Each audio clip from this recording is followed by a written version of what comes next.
body positive movement on social media started out with great intentions. People were sick and tired of being told that there was only one way to look beautiful as a woman: thin, white, young, airbrushed, and able-bodied. But what started out as a revolution for the good of womankind soon became just as bad, if not worse, than the very standards that they tried to take down.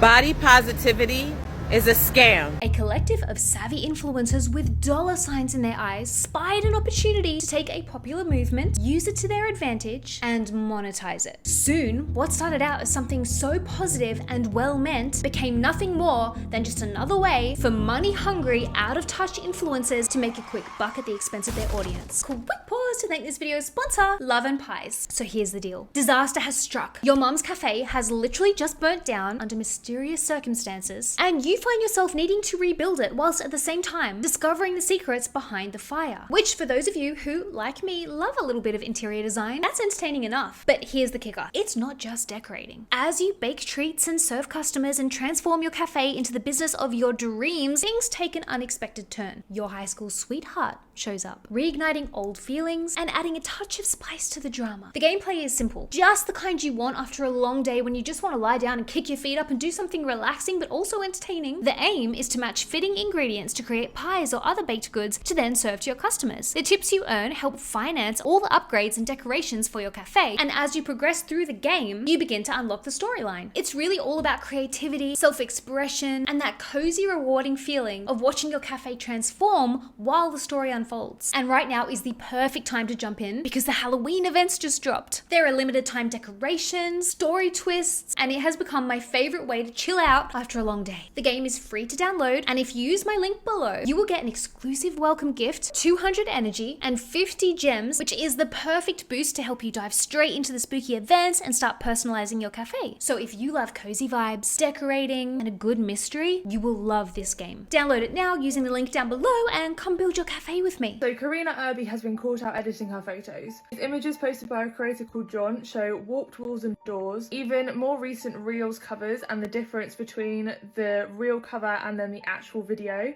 where you can clearly see that she has edited in her waist to make her look smaller. One of my biggest issues with this is the employee of her bikini brand that discovered that her photos were being edited and made it feel like her body wasn't good enough. This is one of your old employees. She found out that you were editing photos you were posting of her. In response, Karina called him a bully and said that he was just chasing clout. She does say stuff like this. Maybe you guys can play Spot the Difference and see if anyone's made any boo-boos in their editing. Actively encourage her fans to spot the difference between influencers' images. Influencers like this need to be held accountable in some kind of way, especially as she is part of the problem that she's trying to warn everybody against. Karina is an Australian body positive influencer. She posts content regarding her cellulite, her big butt, scars, skin texture, eczema, but in a way that's self-deprecating, fun, sunny, light-hearted. Not to mention the girl's beautiful. Needless to say, her followers adore her, hence why she's grown to over 1 million followers on Instagram alone. I mean, admittedly, some of her content is a little bit questionable, like this video of her twerking in a bikini next to her stepdad.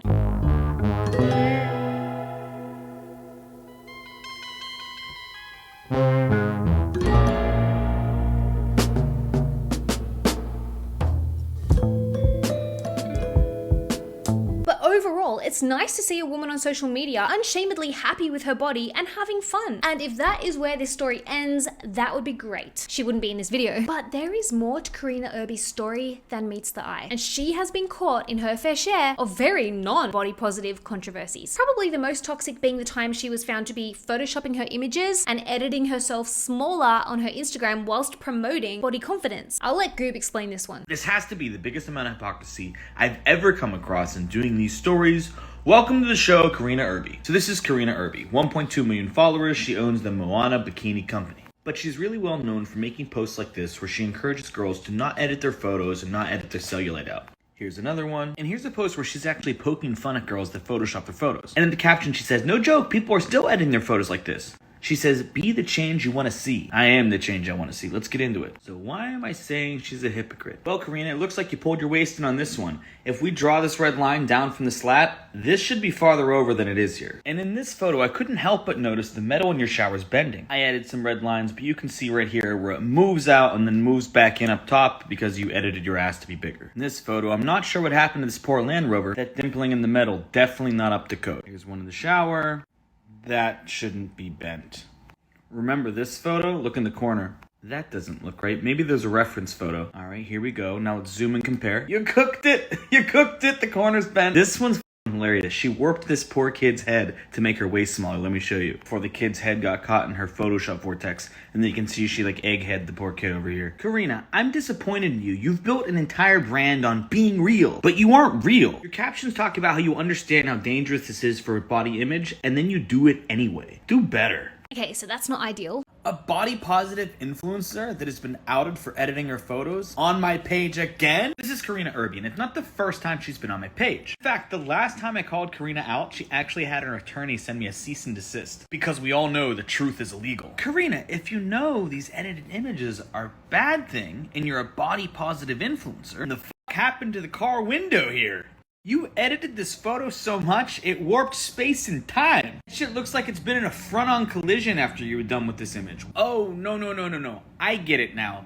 You can edit your photos and then use those photos to tell other people that they should love themselves the way they are, even though you're manipulating their images, but you're telling them they shouldn't. To position yourself as a body positive influencer who is proud of her bum and her cellulite and her rolls and her curves, but then get caught photoshopping said curves smaller and into more flattering shapes is a little bit hypocritical. But Karina is a clever girl. Having built her audience, she then spied another way to monetize them. OnlyFans. According to the Daily Mail, Karina earns upwards of $62,000 per month, which equates to almost $800,000 per year from her OnlyFans content. Now, Karina is married. She says her husband doesn't mind that she's on OnlyFans. She also says that she does not post explicit content. Now, I'm not about to sign up to Karina's OnlyFans to assess this statement. I'm all for taking one for the team, but that is a little bit far. But she has over 3,000 subscribers who all pay her minimum $20 a month. People aren't going to be parting with that kind of money every single month for nothing, are they? Especially not when they can see her content for free on Instagram. So I had a little squiz of Karina's OnlyFans, as much as you can see without signing up, and here is a few examples of her content. Ass. Want to watch me tan myself? Naked? No thank you. I could striptease if you ask nicely. Tip me $10 for a naughty pic to your inbox.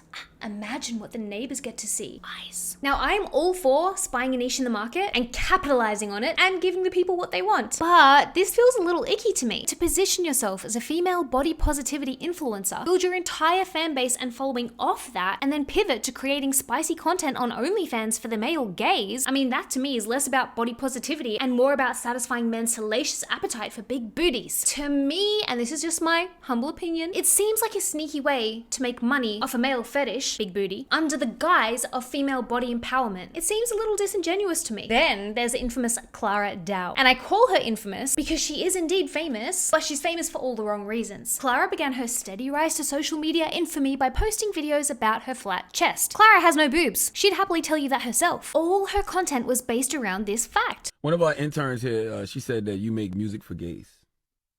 I do. I'm not the intern. I mean, she looked at me like, What's wrong with that? nothing at all. Nothing's wrong with it. She would tell people to love their bodies the way they were, that everybody is beautiful, and that plastic surgery doesn't make it better, it just makes you more insecure. People adored Clara and her attitude towards her boobs, or lack thereof. Is it just you and me, record of the world? Bitch, I'm 11. It was very empowering for her adoring followers, until... I'll let Clara explain. Yes, I did have a boob job. I know this might come as a shock because my whole page used to be about loving my flat chest and being confident with it. I literally built my entire career and following around that. So why did I do it? Am I crazy? Was everything a lie? Was I secretly insecure this whole time and just use body positivity as a way to make money so I could finally afford a boob job? No, let me tell you the real reason why I did it. And it comes down to one word. Fun. Yes, indeedy. Clara got a boob job. To say her fans were fuming would be an understatement. They felt cheated, lied to. So I've just seen that Clara Dyer literally just got her boobs done. And obviously you might be wondering why I actually care. But it's because she literally built her entire brand on body positivity and you loving it and accepting yourself the way you are. It's quite sad because she's literally gone and done everything she advocated against. And also thinking about all the young girls who follow her. I think she's got about 2.9 million followers, something like that. and they probably might have seen her as a source of confidence, and now she's gonna done this. That the girl who told them that having a small chest was not only okay, not something to be ashamed of, but something to be proud of, then used the money that she earned through her body positive content to get a boob job, felt like a slap in the face to them. Just smell the grass, the dirt, just like I dreamed they'd be. There are actually a lot of reasons why us flat-chested girlies feel so betrayed when Clara Thao did her boobs. But what makes it extremely icky is the fact that what she was doing with her platform before she got a boob job is a feminist statement, whether she wants to label it as such or not. Clara Thao did her boobs. It may seem like a personal act, but the impact is cultural. Because that's the loop that patriarchy wants us to stuck in, you know? That's a cultural regression, and we're witnessing it right now. Picture this, you're making content about being flat-chested, which you don't see it as a problem or like an insecurity. You actually feel good about your body, or at least that's what you tell people, right? So you're like, I embrace my flat chest, whatever. So you try to make girls who also have a flat chest feel seen. And then you get rich off of the content that you create. And then as soon as you have enough money, you go get your boobs done. I feel the worst for the girls that would watch her content and feel seen, and they're now seeing that even the person that was the loudest in the room about how flat-chested people deserve love gets them done. Now, in Clara's defense, it's her body. Technically speaking, she can do whatever the hell she wants with it. Whether that be a boob job, a BBL, I mean, heck, she could even get boobs tattooed on her forehead if she wanted to, and that would be her prerogative. The problem is, when you position yourself as a pillar of hope in the body positive sphere, your fans are going to build a very parasocial relationship with you, making them feel seen and heard and represented. So then when you go and change your ethics so abruptly like that and do a complete 180, they're going to be pissed off. I really don't think she's helping her case with all this kind of content. It's almost like she's rubbing her followers' face in her new implants. Oh my god. As that came out of my mouth, I was like, that sounds weird. Goodbye. But when will I see you again? Oh, never, never. No, I'm killing boys. Boys are just placeholders. They come and they go.